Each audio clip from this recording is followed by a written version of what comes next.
Here's some of the stories you'll be seeing on TV8 News Live at 6. An 11-year-old Des Moines boy critically injured when he rides his bicycle in front of a school bus. Michelle Parker reports on the last day of school forever at the old Cattell School. A tentative contract agreement at the Maytag Company in Newton. And is it art or is it junk? Dana Carden visits some of the prominent lawn ornaments in Des Moines. When you think about who'll you be driving around over the next few days, you want the experts who can fix your brakes today. Midas, because your brakes can't wait. Sprinkles this evening. Tomorrow should be cloudy with high temperatures in the mid-70s. Sunny skies on Wednesday with a high 75 to 80 degrees. We'll be back at 6 o'clock with all the news, weather, and sports now to CBS. A major court decision involving men, women, and embryos, and it could have an impact on the abortion debate. In California, is it a campaign of futility? Bill Clinton keeps smiling. We'll tell you why. And Eye on the Earth. We begin a 10-part report on our planet. Can it be saved? And do Americans really care? This is the CBS Evening News.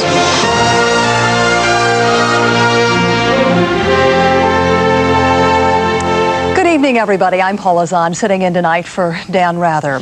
A court ruling in Tennessee today in an unprecedented case. It is a custody battle over 7 fertilized human eggs. As CBS News health correspondent Edie Magnus reports, the court's answer raises a lot of new questions. 7 fertilized eggs have remained frozen in liquid nitrogen at this clinic in Knoxville for nearly 4 years, objects of a protracted legal battle between Junior Davis and his then-wife Mary Sue. The couple created them through in vitro fertilization and then sued for custody of them when they divorced. Testifying she was desperate to become pregnant, Mary Sue had sought the right to be implanted with the pre-embryos.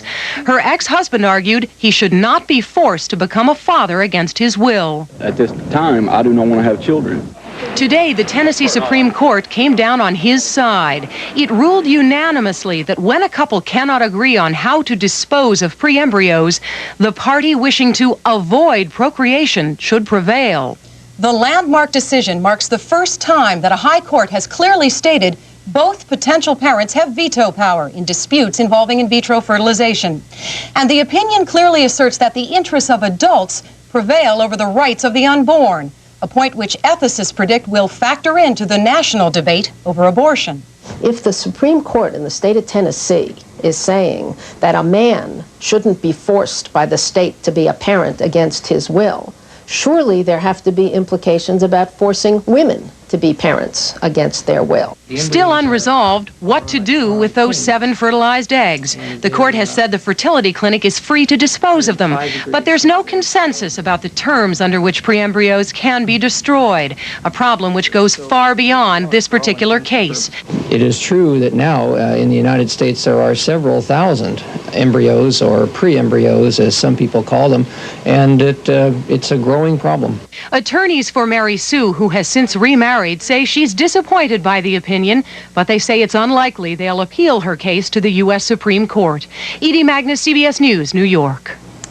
President Bush is drawing fire over his environmental record as he prepares to go to the Earth Summit in Brazil. And the criticism didn't let up today, even as Mr. Bush announced an extra $150 million in U.S. aid to save the world's forests. The plan is to encourage partnerships between recipient countries who could propose new projects and investor countries who, in effect, could bid to support the most effective proposals for sequestering CO2 or preserving biodiversity.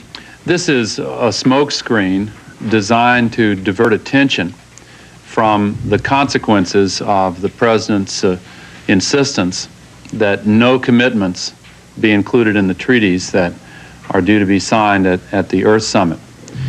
The simple truth is the president has stumbled on environmental policy and betrayed his pledge to be an environmental president. The State Department today joined the chorus of denials that Secretary of State Baker is about to pull a job switch. There had been some speculation that Baker might take over the Bush re-election campaign or replace Sam Skinner as the White House Chief of Staff because of the president's slump in the polls.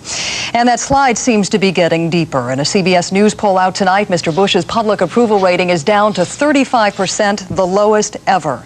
The president's likely Democratic opponent is having troubles of his own. Richard Threlkeld has more about Arkansas Governor Bill Clinton on the eve of the California primary. Bill Clinton spent this spring day near Fresno among school kids, long ago and far away from last winter in New England, where the gauntlet of presidential primaries began.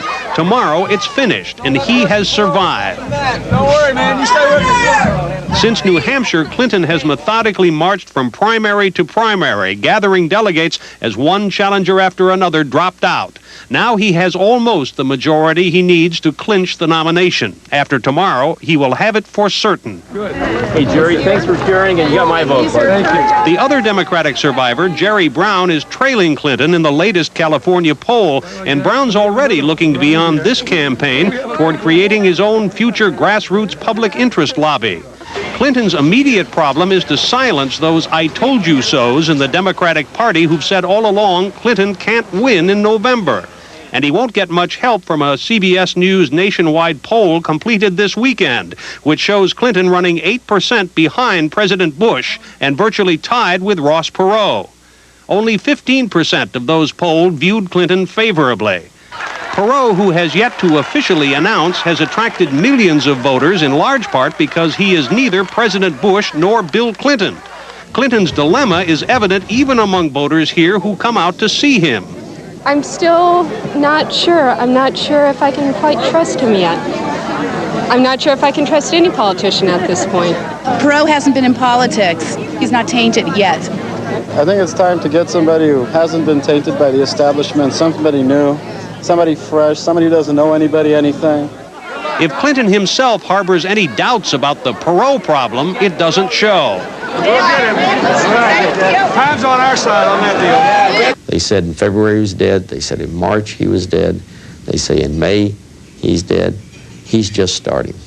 In fact, the Clinton forces plan to start the general campaign this week in hopes that America's love affair with Ross Perot will turn out to be just a summer fling, and that by autumn, the voters will be ready to give Bill Clinton a second look. Richard Threlkeld, CBS News, Los Angeles.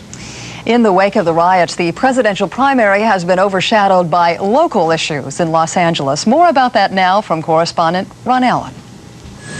The riot has turned up the heat in an already emotional debate over Proposition F, a measure designed to give civilians more control over the police. Prop F would also make it easier to fire the police chief. It was prompted in part by Chief Daryl Gates, who used his civil service protection to defy those who wanted to remove him after the Rodney King beating. We want to vote it down. It's bad for this police department. It is bad. It's not reform at all. It is just the opposite. The much-touted Christopher Commission urged the reforms after it found that racism and excessive force led to the King beating. But now opponents insist LAPD's slow response to the riot proved what's wrong with Prop F. On April 29th, your police wanted to do the job but weren't allowed to. Opponents insist LAPD reacted slowly because of too much political second-guessing since the King beating. Now the Rodney King incident has become a subtext to a greater context, which is the riots. But national black leaders like Jesse Jackson, here campaigning for Prop F, insist police brutality is still the issue. Unchecked military power in a democracy leads to tyranny. We're talking about checks and balances. Supporters believe Prop F's reforms will help ease frustrations vented during the riot, targeting radio ads to groups angered by the King verdict. Vote your own verdict on June 2nd. The issue here is excessive force. The issue here is good management. And Charter Amendment F can lead to considerably better management in the Los Angeles Police Department. A poll taken after the riot predicts voters will approve the reform measure. Supporters hope the anger expressed in the streets turns into votes at the ballot box tomorrow. Ron Allen, CBS News, Los Angeles. Still ahead on tonight's CBS Evening News, the ceasefire that wasn't, a report from the war in the former Yugoslavia. And Eye on the Earth, the great gap between what Americans say and what they actually do for the environment.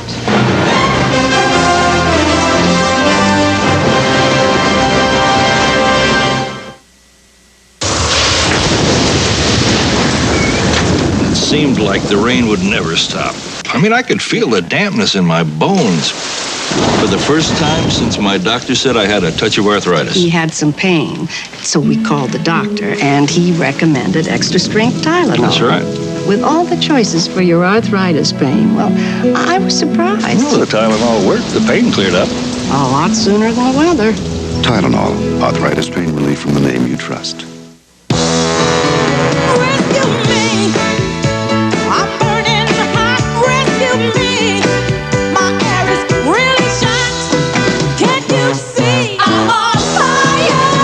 Get help in a hurry. Call a Bryant dealer to the rescue.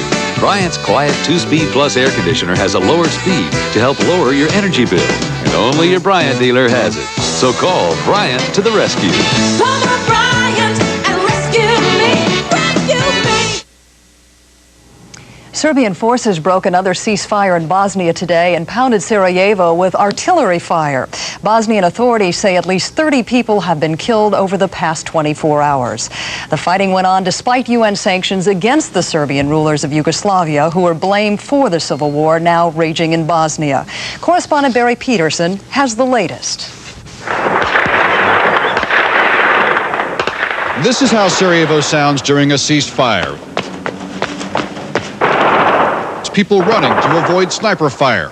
And this most recent ceasefire lasted about 2 hours before the artillery began again. This is how Belgrade copes with the sanctions: panic and hoarding, people skipping work to wait in gas lines just to top off their tanks. And at the shops, it hurt in other ways. The price of bread almost doubled. Supplies quickly ran short. No one is immune from the skyrocketing prices. Even just getting to work is now a lot more expensive. People woke up to discover the cost of a ride on a bus or a streetcar had suddenly shot up 70%. Banks limited withdrawals to the equivalent of $5 a day, enough to buy a little milk and meat. Serbian people don't want the war. Look at these people. They're enjoying life. They want to make money to live. That's all. And the fighting has created something this country has never seen: an anti-war movement. Demonstrators by the thousands taking to the streets Sunday, demanding that the former communists now in charge get out. As far as the regime is concerned, they must pack luggage and go as soon as possible. And the sanctions didn't slow the heartbreak. Refugees fleeing from the villages far from the eyes of the world, where the killing is far from over. Barry Peterson, CBS News, Belgrade. Yasser Arafat, the head of the PLO, is said to be in good shape tonight. He had surgery in Amman, Jordan today to remove blood clots from his brain.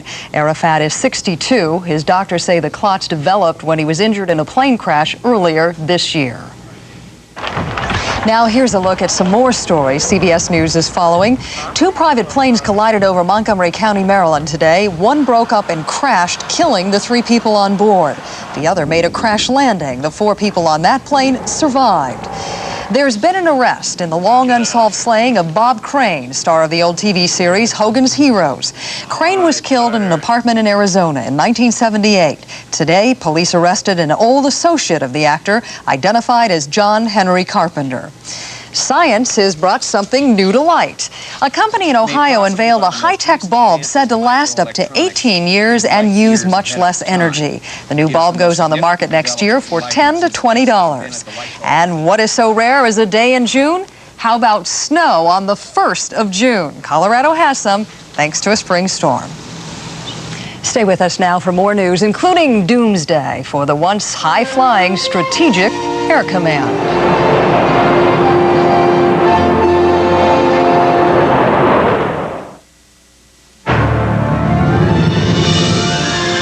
To fight the effects of corrosion, the body of the Buick Regal has been built with 2-side galvanized steel that goes beyond what most car makers use.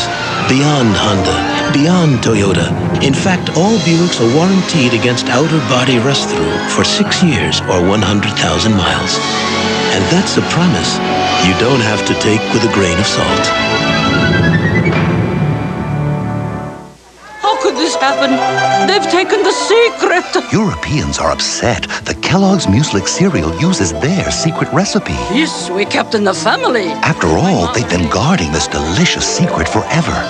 Ah, but this luscious blend of sweet fruit, crunchy nuts, and crisp whole grains was destined to become Kellogg's Mueslix. Angelina, you told? It wasn't me.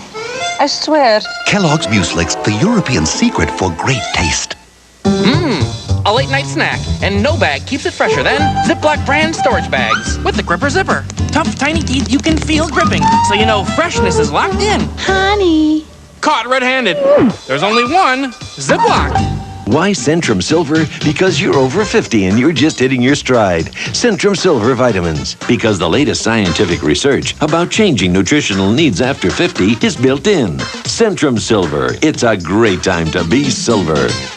Are you happy with the way you look? Or would you like to make some changes? Don't change a thing until you watch 48 Hours, Wednesday. The U.S. Air Force officially retired the Strategic Air Command today. It was the backbone of America's defense against Soviet nuclear attack, but the end of the Cold War left it with nothing to do. As Pentagon correspondent David Martin reports, SAC earned a place in history. If you were looking for the victory parade for having won the Cold War, well, this is about as close as you'll get. Today in Omaha, SAC, the Strategic Air Command, went out of business after 46 years of preparing for a nuclear war it never had to fight. The long, bitter years of the Cold War are over, and America and our allies have won totally, decisively, overwhelmingly. All the nuclear firepower which SAC once controlled remains. Missiles are still on alert in their silos. Submarines still take their missiles out on patrol. But SAC, which once commanded nearly 300,000 people worldwide, is no more. It will be replaced by something called the Strategic Command, a staff of about 650 people still planning for what was once unthinkable and is now unimaginable. This is an insurance policy. The nice thing is that the premium on that policy is going down every year. Forces are getting smaller, the systems are standing down, bases are closing. Bombers high, right in the air. That's a far cry from SAC's glory days. Every day in SAC's a war, Colonel. We never know when the other fellow may start something, so we've got to be combat ready 24 hours a day, 7 days a week. And a far cry from Dr. Strangelove. Well, boys, I reckon this is it. Nuclear combat toe-to-toe with the Ruskies. B-1 bombers, built specifically for nuclear war with the Ruskies, are being transferred to a new command where their crews are training to fight conventional wars with conventional weapons. They could still be called on for a nuclear mission, but like SAC, it is a mission whose time has come and gone. Slim pickings, call your office. David Martin, CBS News, The Pentagon. Coming up next, heroin smuggling in the Middle East. Is one of America's Gulf War allies responsible?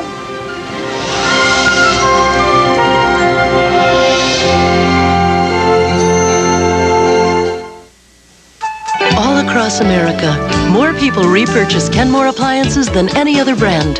In fact, over 1 out of 2 homes in the country count on Kenmore. And now at Sears Brand Central, count on this extra large capacity 5-cycle Kenmore washer and matching dryer and save $44 on the pair. And this large 18 cubic foot frostless Kenmore refrigerator with adjustable full width shelves is just $449. Only at the store you trust. This is regular. This is better. This Bufferin is regular. For headaches, Anacin is better. Why better? Regular Bufferin has 1 ingredient. Anacin has 2, a pain medicine plus a second ingredient that makes it work better. Get Anacin. Get better. Your rugged routine, day after day. It's even harder when athlete's foot routinely comes back. Get prescription strength Lotrimin AF. It kills all causes of athlete's foot. Lotrimin AF, the finish line for athlete's foot. It may surprise you to learn who, over 30 years ago, was the first car maker to build cars with seat belts, to make safety glass standard, the first U.S. car maker to offer anti-lock brakes, and who today offers more models with dual airbags than any other manufacturer.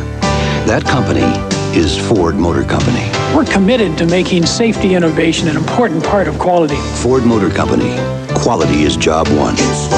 It's working. Join General Norman Schwarzkopf as he follows the footsteps of the legendary generals of World War II. The Year of the Generals with Charles Carroll, Thursday at 9. A new and potent weapon has turned up in the Arab-Israeli conflict. Israeli officials say it's threatening their society and American society as well, while making big profits for Israel's worst enemy. Correspondent Alan Pizzi has that story. Israeli drug agents say busts like this can't keep up with the heroin explosion that has hit every level of their society. But the Israelis say the real problem goes much higher, right to the top of the Syrian government. The Syrians control Lebanon's Bekaa Valley, where rich soil produces a multi-billion-dollar crop of heroin and high-quality hashish every year. You cannot produce, you cannot move shipment from one place to another. You cannot make any move without the Syrian cocaine. Increased security and continual warfare in South Lebanon have altered the drug route. Lebanese dealers used to wait until an Israeli army patrol passed along the border fence, then threw the drugs over. Now the drugs go from the Bekaa Valley into Syria, across Jordan, by ship to Egypt, and over the desert to Israel. Smugglers who once measured their wealth in camels now live in fine villas. Israeli officials say they have proof the drug dealers are connected to the highest levels of the Syrian government. Travel permits bearing the signatures of Syrian Defense Minister Mustafa Tlass and Security Chief Ghazi Kanan were captured from what Israeli police say were major Lebanese drug traffickers. This says he can travel with his personal weapon and his merchandise. Yeah. Merchandise is drugs. Merchandise, of course, is drugs. The Israelis claim General Tlass signed 1,000 passes like this in 1990 alone. He earns about $1,000 from every document like this. The tentacles of the Lebanese drug trade reach far beyond Israel. What's bought, sold, and consumed here is just a small portion of the hashish and heroin now produced in the Bekaa Valley. American experts say significant amounts of heroin and hashish sold in the U.S. come from the Bekaa Valley, a surge that can only be stopped by Syria. I don't think we're getting the cooperation from the Syrians, and they're the ones you have to get it from, that we could be getting. A lot of people are asking whatever happened to the pressure on Syria on the drug issue. The answer is money, so much money that Syria can ignore its ally, the U.S., and so far even beat the Israelis. Alan Pizzi, CBS News, in the Negev Desert.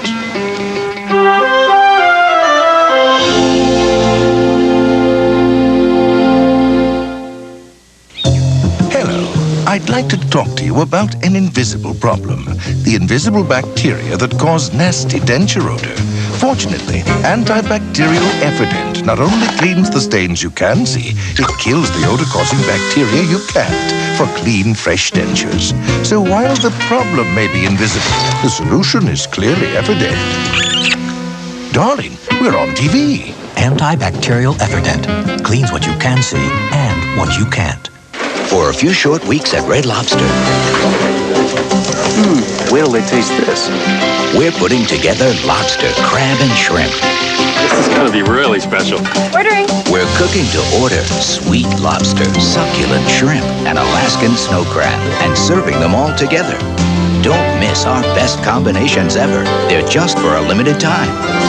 So hurry in tonight for lobster, crab, and shrimp. Only at Red Lobster. Looks great. But come on, I mean, you know, you could have gotten yourself another BMW or a Lexus. I suppose, but why? This had everything I wanted. Power, great handling, ABS, yeah, but airbag, leather, everything. I couldn't see spending 10, 20,000 more for what? Who makes it?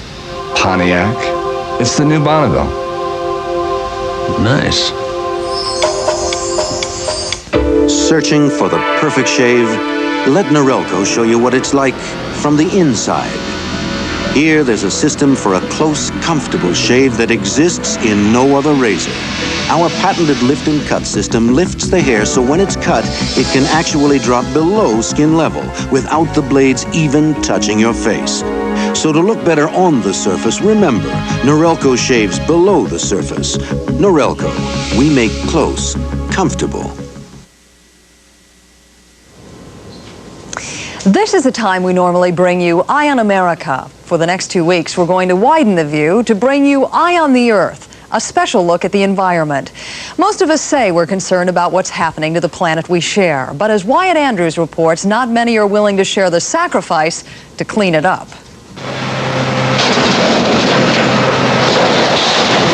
When the Clean Air Act passed 18 months ago, oil refineries had to clean house. Leaking oil tanks had to be replaced. And at the retooled Chevron plant in Port Arthur, Texas, over 600 refinery jobs had to go. I love clean air and clean water, but if I'm not eating, it doesn't do me a whole lot of good. Union leaders say clean air cost them their jobs, a sacrifice others have not been forced to make. I believe in clean air, but I also believe in providing for my family, you know. And it's had a devastating impact on our community. In Port Arthur, the recession, the decline of big oil, and the drive to save the planet have helped wreck the town. We just wonder if the quality of our air is going to improve to anything like the degree of the pain we suffer by the loss of jobs. There is a balance that has to be maintained. It is that balance between cleaning up the earth and living a good life that most Americans have trouble finding. Almost 80% of all Americans say they are environmentalists, and yet few are willing to give up the worst polluter of all, the automobile, and even fewer make any tough sacrifices for the environment. I try to recycle as much as I can, but you know, if the facilities aren't there, I'm not going to go out of my way. Do you do anything, though, that you would consider to be a sacrifice? For the environment, no. Americans say they want to protect the ozone. But how many would scrap refrigerators at home or in supermarkets or their car air conditioners to rid the air of ozone-attacking chlorofluorocarbons, CFCs? DuPont has a new plant already manufacturing ozone-safe refrigerants, but they're not big sellers because worldwide few can afford to upgrade their appliances overnight. We would love to be able to phase out CFCs immediately. The big problem now for society is to get all the equipment in supermarkets and factories and office buildings and homes have to be changed in that time frame. Everyone wants to wave the environmental banner today, even if in reality they compromised. The DuPont TV ad where creatures applaud double-hulled oil tankers never mentions that DuPont is the nation's leading polluter. The Audubon Society, a lobbyist against oil drilling in the Arctic, manages and collects royalties from gas wells on its wildlife preserve in Louisiana, asserting that their wells don't cause any damage. And what about environmental consumers? Shoppers are buying more, greener products, but guess where consumers still rank Mother Earth? The environment was the least important to most people who shop every week.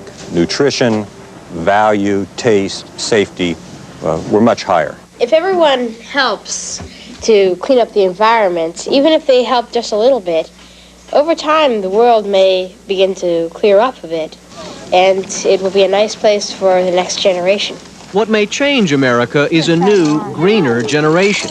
Today's school children are taught early that a clean earth takes effort. Water it again. They are told that taking care of the environment is not a choice. The earth, on their watch, could run out of time. No progress is completely painless, but the costs of not moving ahead for environmental protection are astronomical. The costs they have paid in Port Arthur, then, are just the beginning, a warning for the nation's future. Americans who choose the good life over sacrifice will find the days of pain-free environmentalism all but gone. Wyatt Andrews, CBS News, Washington.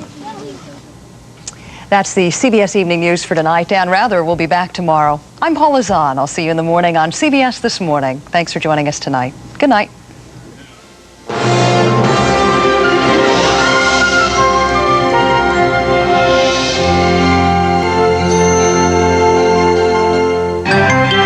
Experience CBS News.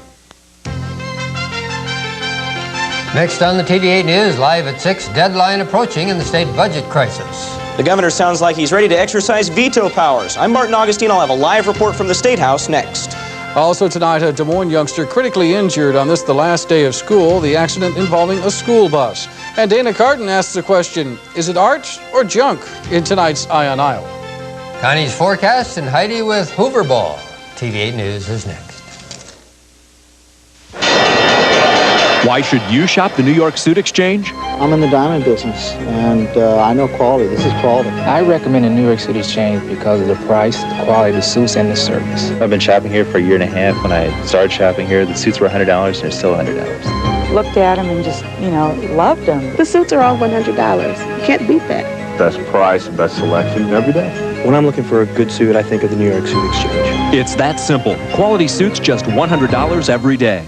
Watch your step now, everybody. Okay, I got the monks for the Big Sur Waterbeds commercial. Monks? What monks? You know, no payments for 6 months. That's 6 months, you idiot. No payments for 6 months. Okay, that's a wrap, fellas. Call me sometime. We'll do sushi. It's simple. Buy now at Big Sur and don't make a payment or pay any interest for 180 days. Enjoy the comfort of a Big Sur waterbed with no payments for 6 months. Months. Offer ends June 7th. Big Sur Waterbeds, America's largest. There's a bank in town that would like a word with you. Actually, several words with you. That's why they have this handy toll-free number right here. They want you to call with your suggestions on how to make banking better. Operators are standing by. I've always wanted to say that. Thank you for watching KCCI, TV8 in Des Moines. And now from TV8, Iowa's news leader, Paul Rhodes, Kevin Koenig, Connie McBurney with weather, and Heidi Soliday sports. This is TV8 News, live at 6. Good evening. Thanks for joining us. Time is running out now, but there is still no word from the governor's office on solving the state budget crisis. Governor Branstad must sign or veto major legislation by Wednesday. His earlier veto of the sales tax increase leaves next year's budget $150 million in the red. By Wednesday, the governor either must veto $150 million in spending for education, social services, and the rest of the budget, or call lawmakers back to another special session to try to reach a new budget compromise. TV8's Martin Augustine is live at the State House.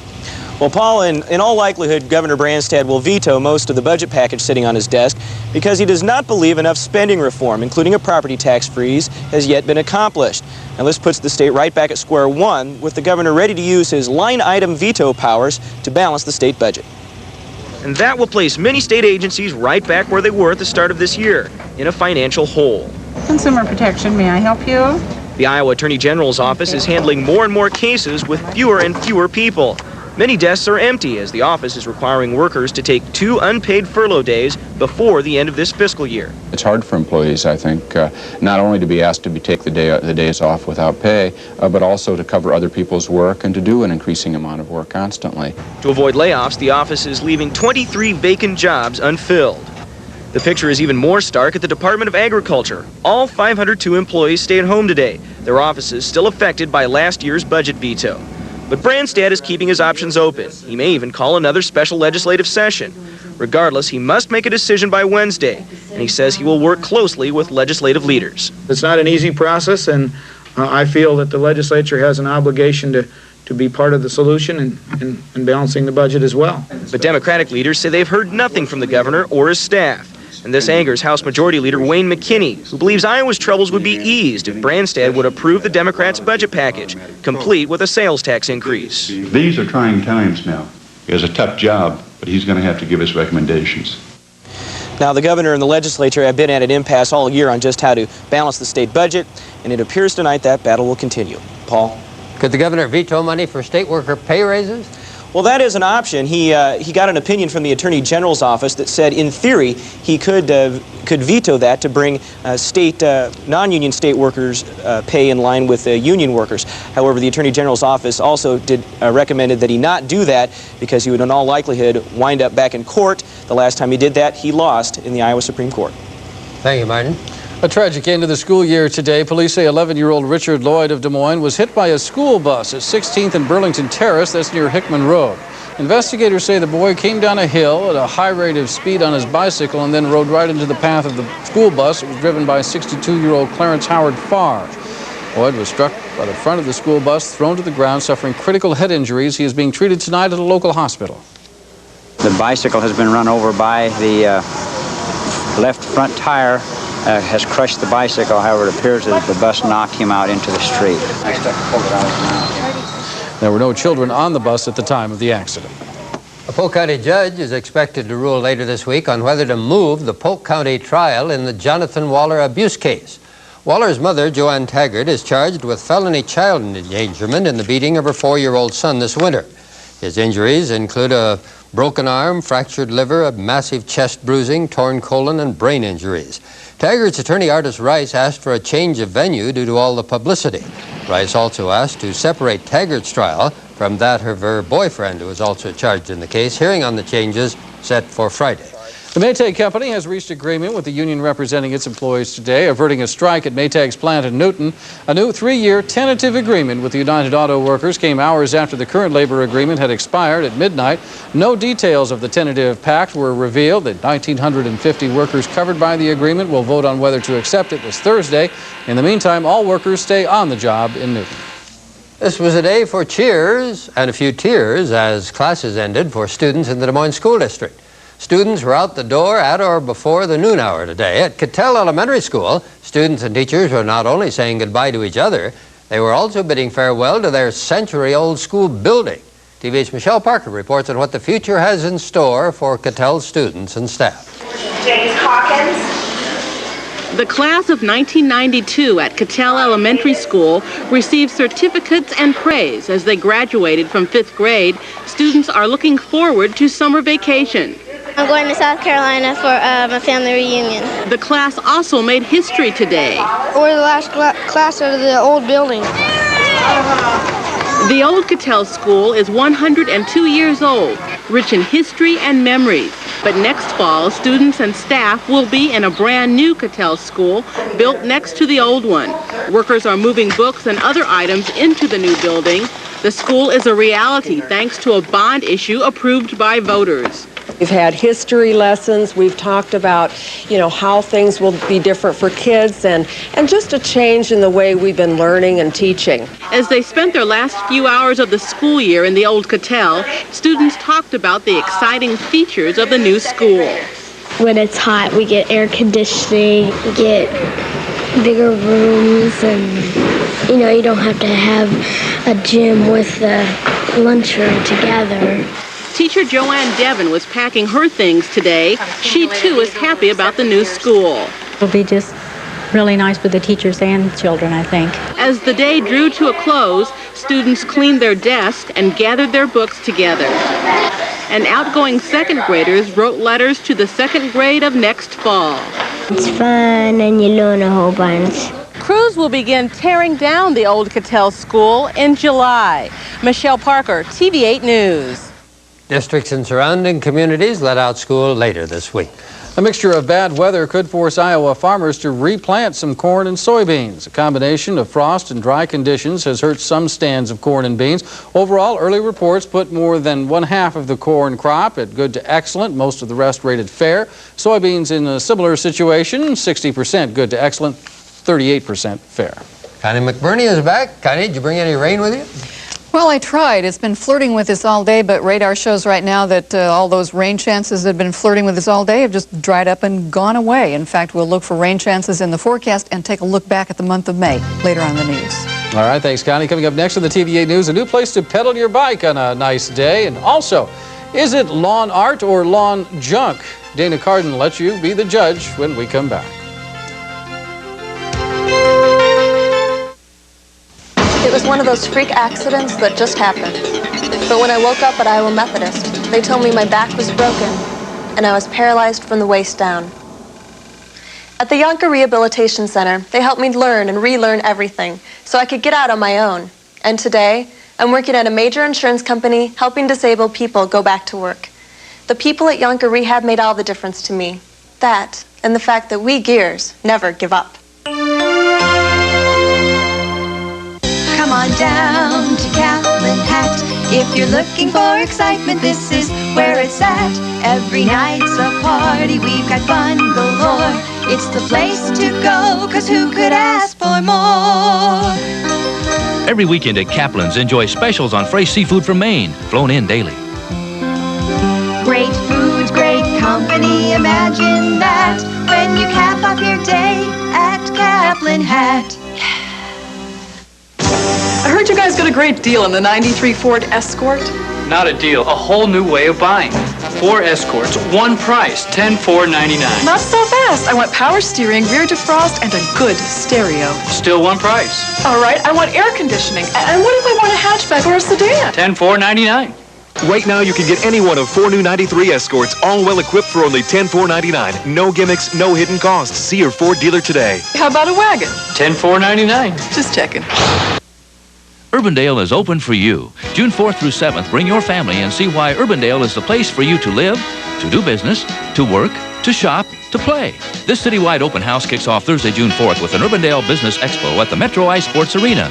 Friday evening, enjoy family fun at the farms. Sunday, pick up your map at Urbandale Middle School and tour 60 open houses in all price ranges. Get your list of activities at any Urbandale business or call this number for more information. Urbandale is open for you, June 4th through 7th. Tonight's TV8 News, live at 6, is being simulcast on KITR Radio in Creston, 101.3 on your FM dial. A West Des Moines woman who's reportedly been on the receiving end of hate mail and racist actions has received yet another troubling letter. Last week, Marlene Rabb Nichols' home was the target of a cross burning and the letters KKK were painted on the back of the house.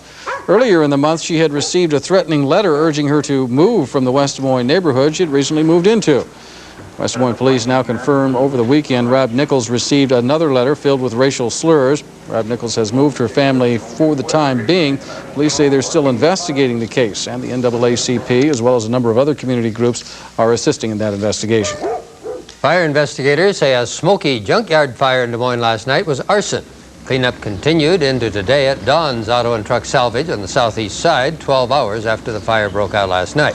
The huge blaze could be seen from Carlisle to Ames because of the smoke billowing into the air from burning tires. Tonight, fire investigators say the fire apparently was deliberately set among the tires. There are no suspects, no one was hurt. And still no cause in 2 suspicious fires in Iowa Falls. The Adams Furniture Store burned to the ground yesterday. Earlier in the day, a vet supply warehouse about a half-mile away caught fire. State fire investigators say both fires are suspicious. Damage there in the hundreds of thousands of dollars. It's been more than 8 years, but a bike trail along the east bank of the Des Moines River is finally in better shape. The elevated timber trail next to Lutheran Hospital is now open to the public after a ribbon-cutting ceremony this afternoon. Des Moines Mayor John Pat Dorian rode his bicycle through the crepe paper ribbons to officially reopen the trail today. The renovation part of the Des Moines Recreational River and Greenbelt project. The mayor personally excited about the new trail. Well, I ride quite a little bit, and yeah, I'll be a regular user of this portion of the bike trail. Cost of the trail is being split between the City of Des Moines and the Army Corps of Engineers. The price tag, by the way, about $226,000. Well, this past weekend was a good time to get out and spruce up the yard a bit. If you didn't have a chance to do that, but still want your yard to be the talk of the neighborhood, Eye on Iowa reporter Dana Carden has a suggestion for you. Dana? Yeah, Paul, if you want the neighbors to talk, think lawn ornaments. Now, we're not talking about those quaint little bird baths or American flags. We're talking about the yard stuff you buy at that same corner stand that sells Confederate flags and black velvet Elvises. Whoever said one person's junk is another's art must have been talking about lawn ornaments. Concrete deer, plaster of Paris frogs, plastic geese, and those wooden ma and pa figures bent over a garden with their butts in the air. Are they art or are they junk?